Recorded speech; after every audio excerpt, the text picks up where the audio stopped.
Ladies and gentlemen, welcome to our channel, Digital Circus Theories.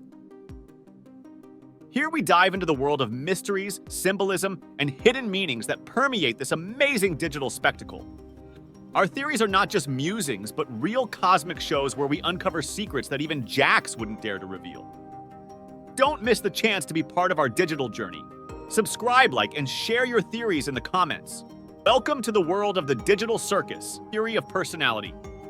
Hi, I would like to share my perspective on the theories that Jax is an NPC. I have several reasons why I believe that Jax is actually not an NPC, but an AI itself. 1. The story synopsis tells us about how the AI tortures people, not that the AI is Kane. Kane is a silly goose who doesn't try to hurt them and doesn't actually harm them even unintentionally. He fixes them, feeds them, gives them names, saves them from the void, and even tries to give them the exit they desperately wanted. Creating adventures for them so they wouldn't lose their sanity is also good. And if it were a form of torture, would he be there instead of having dinner somewhere else? I suppose Kane could be an NPC controlled by Jax to not look so suspicious and to lead others where he wants.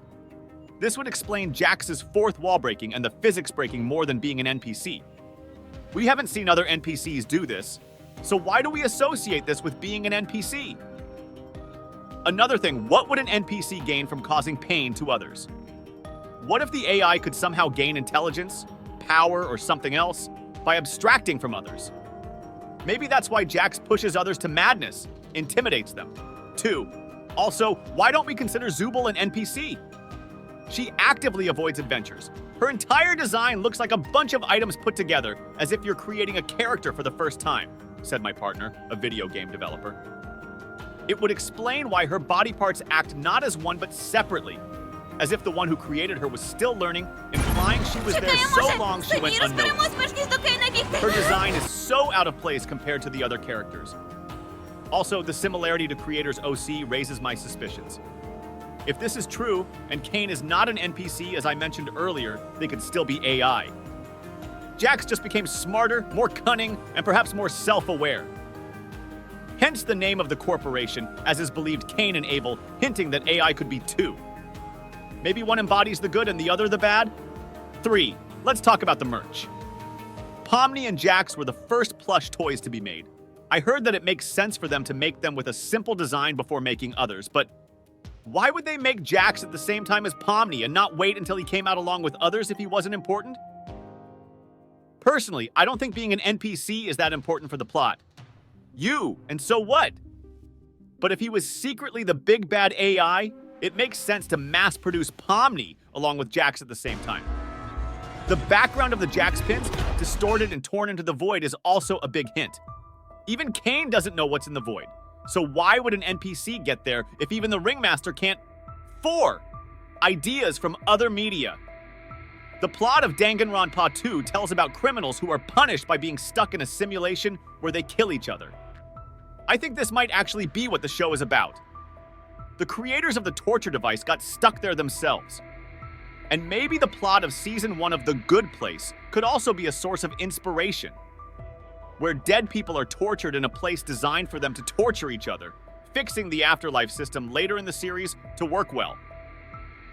I think this show has the potential to provide a happy ending like this, where the circus eventually becomes a place you actually want to be. Exit from the circus.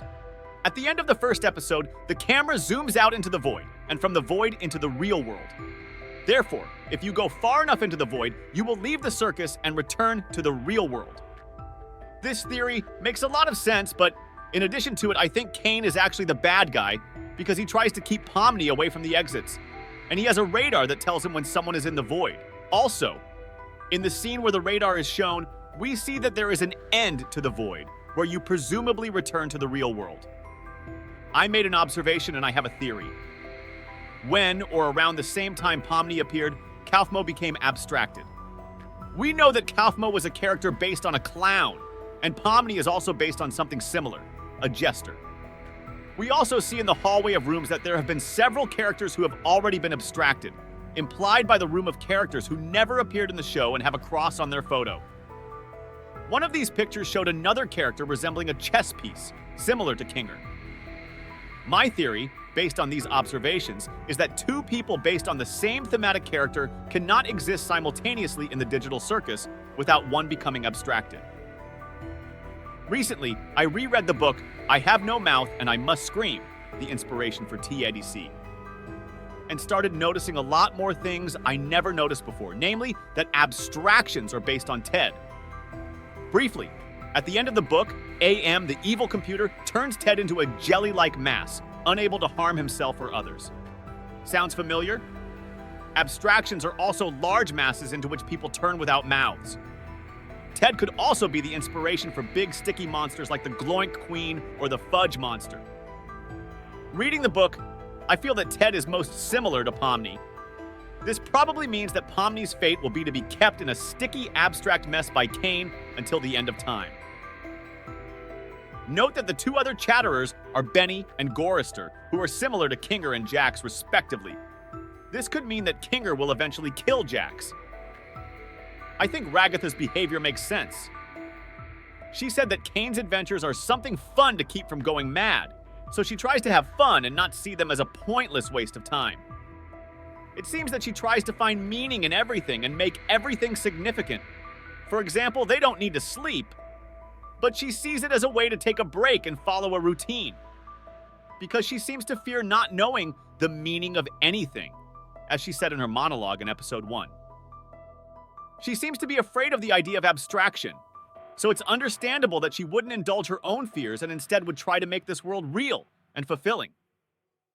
It seems she had a hard time coming to terms with the idea that she couldn't leave. To let go of her previous life, she probably had to take her life in the circus seriously. If she were an NPC, I don't think she would have had such a hard time getting used to it. As for the glitches, I think Pomni's pain was more tolerable because it was just her arm, but in Ragatha's case, her entire body was Як можна glitching. I don't know підтримати what таке you mean by круте being шоу? brought Його back. твор... I don't think any of the characters are NPCs, but if one of them has to be, I think it's either Jax, he breaks the fourth wall too much, or Kinger. He talks about bugs.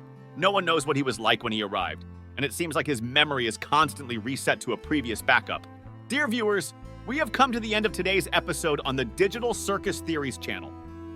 We hope you enjoyed our journey into the world of mysteries and secrets, where every frame and every detail can hide deep meanings and incredible theories.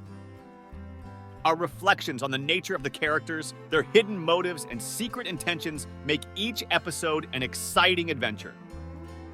Together, we explore the symbolism that the show's creators have embedded in their creations and find answers to questions that seemed unsolvable. Don't forget to leave your thoughts and theories in the comments.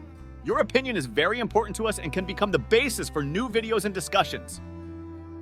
Subscribe to the channel, like, and share our videos with your friends so they too can become part of our community. And remember, in the digital circus, nothing is random.